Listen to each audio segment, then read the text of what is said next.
To watch this topic in Hindi, skip the video to 3 minutes and 20 seconds. Hello everyone, welcome to another episode of Legal Update. The topic of discussion is jurisdiction of family court. First, let us see why is it in the news. Recently, in the case of Nagendra Sharma and another versus Court of Principal Judge Family Court Gonda, the Allahabad High Court held that provisions of CPC apply to proceedings before the family court. Let's look at the background of the case. Petitioner number 1, married to respondent number 2, filed an application under Section 13 of the Hindu Marriage Act 1955, which was granted by the Family Court of Gonda on 16th and 28th January 2019.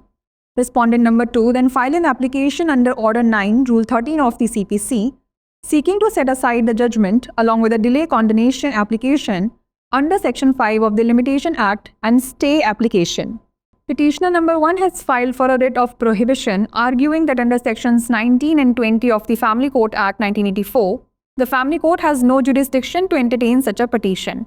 Respondent number 2, however, contends that the Family Court has the authority to entertain the application under Order 9, Rule 13 and Section 151 of the CPC. The court observation was as follows. A bench of Justice Manish Kumar Nigam held that provisions of CPC apply to proceedings before the Family Court.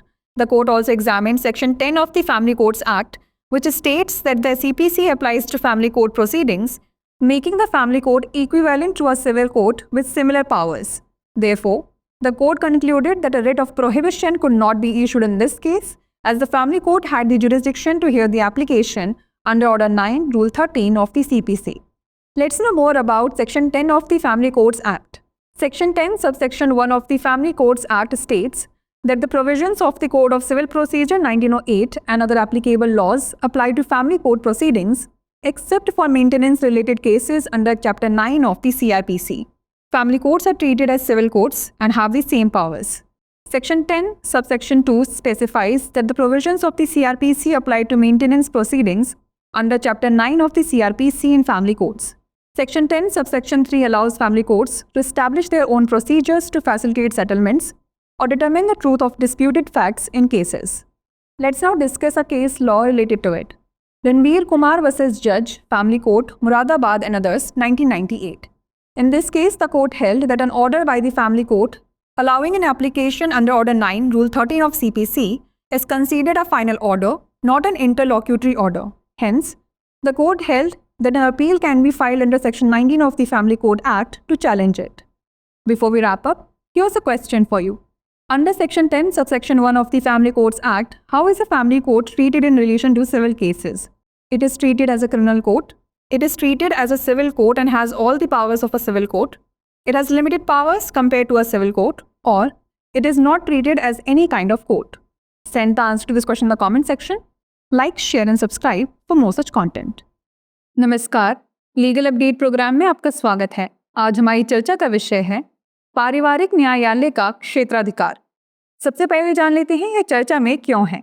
हाल ही में नागेंद्र शर्मा एवं अन्य बनाम प्रधान न्यायाधीश परिवार न्यायालय गोंडा के मामले में इलाहाबाद उच्च न्यायालय ने माना कि सीपीसी के प्रावधान परिवार न्यायालय के समक्ष कार्यवाही पर भी लागू होते हैं। आइए जान लेते हैं मामले की पृष्ठभूमि। प्रतिवादी संख्या 2 से विवाहित याचिकाकर्ता संख्या 1 ने हिंदू विवाह अधिनियम 1955 की धारा 13 के तहत एक आवेदन दायर किया, जिसे गोंडा के पारिवारिक न्यायालय ने 16 और 28 जनवरी 2019 को मंजूर कर लिया। इसके बाद प्रतिवादी संख्या 2 ने सीपीसी के आदेश 9 नियम 13 के तहत एक आवेदन दायर किया, जिसमें निर्णय को रद्द करने की मांग की गई। साथ ही सीमा अधिनियम की धारा 5 के तहत विलंब क्षमा आवेदन और स्थगन आवेदन भी दायर किया।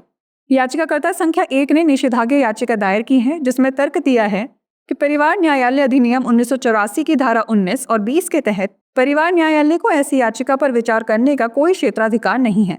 हालांकि प्रतिवादी संख्या 2 का तर्क है कि पारिवारिक न्यायालय को आदेश 9 नियम 13 और सीपीसी की धारा 151 के तहत आवेदन पर विचार करने का अधिकार है।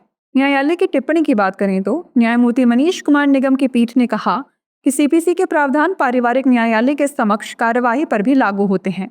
न्यायालय ने परिवार न्यायालय अधिनियम की धारा 10 की भी जांच की, जिसमें कहा गया है कि सीपीसी परिवार न्यायालय की कार्यवाही पर लागू होती है, जिससे परिवार न्यायालय समान शक्तियों वाले सिविल न्यायालय के समतुल्य हो जाता है। इसलिए न्यायालय ने निष्कर्ष निकाला कि इस मामले में निषेधाज्ञा जारी नहीं की जा सकती क्योंकि पारिवारिक न्यायालय को सीपीसी के आदेश 9 नियम 13 के तहत आवेदन पर सुनवाई करने का क्षेत्राधिकार प्राप्त था। चलिए अब जान लेते हैं पारिवारिक न्यायालय अधिनियम की धारा 10 के बारे में। पारिवारिक न्यायालय अधिनियम की धारा 10 उपधारा 1 में कहा गया है कि सिविल प्रक्रिया संहिता 1908 और अन्य लागू कानूनों के प्रावधान पारिवारिक न्यायालय की कार्यवाही पर लागू होते हैं। सीआरपीसी के अध्याय 9 के तहत रखरखाव से संबंधित मामलों को छोड़कर पारिवारिक न्यायालयों को सिविल न्यायालयों के समान माना जाता है तथा उनके पास समान शक्तियां होती हैं। धारा 10 की उपधारा 2 निर्दिष्ट करती है कि सीआरपीसी के प्रावधान पारिवारिक न्यायालयों में सीआरपीसी के अध्याय 9 के तहत भरण पोषण की कार्यवाही पर लागू होते हैं। धारा 10 की उपधारा 3 पारिवारिक न्यायालयों को मामलों में समझौता कराने या विवादित तथ्यों की सच्चाई निर्धारित करने के लिए अपनी स्वयं की प्रक्रियाएं स्थापित करने की अनुमति देती है। चलिए अब जान लेते हैं इससे संबंधित केस के बारे में। रणवीर कुमार बनाम न्यायाधीश, पारिवारिक न्यायालय मुरादाबाद एवं अन्य, 1998। इस मामले में न्यायालय ने माना कि पारिवारिक न्यायालय द्वारा सीपीसी के आदेश 9 नियम 13 के तहत आवेदन स्वीकार करने के आदेश को अंतिम आदेश माना जाता है, न कि अंतरिम आदेश। इसलिए न्यायालय ने माना कि इसे चुनौती देने के लिए पारिवारिक न्यायालय अधिनियम की धारा 19 के तहत अपील दायर की जा सकती है। आइए अब नोट कर लेते हैं अभ्यास प्रश्न। पारिवारिक न्यायालय अधिनियम की धारा 10 की उपधारा 1 के अंतर्गत सिविल मामलों के संबंध में पारिवारिक न्यायालय के साथ कैसा व्यवहार किया जाता है? इसे आपराधिक न्यायालय माना जाता है, इसे सिविल न्यायालय माना जाता है और इसमें सिविल न्यायालय की सभी शक्तियां होती हैं। सिविल न्यायालय की तुलना में इसकी शक्तियां सीमित होती हैं या इसे किसी भी तरह के न्यायालय के रूप में नहीं माना जाता है। इसका उत्तर हमें कमेंट सेक्शन में ज़रूर भेजिएगा। ऐसी और वीडियोस देखने के लिए लाइक, शेयर और सब्सक्राइब करना ना भूलें। धन्यवाद।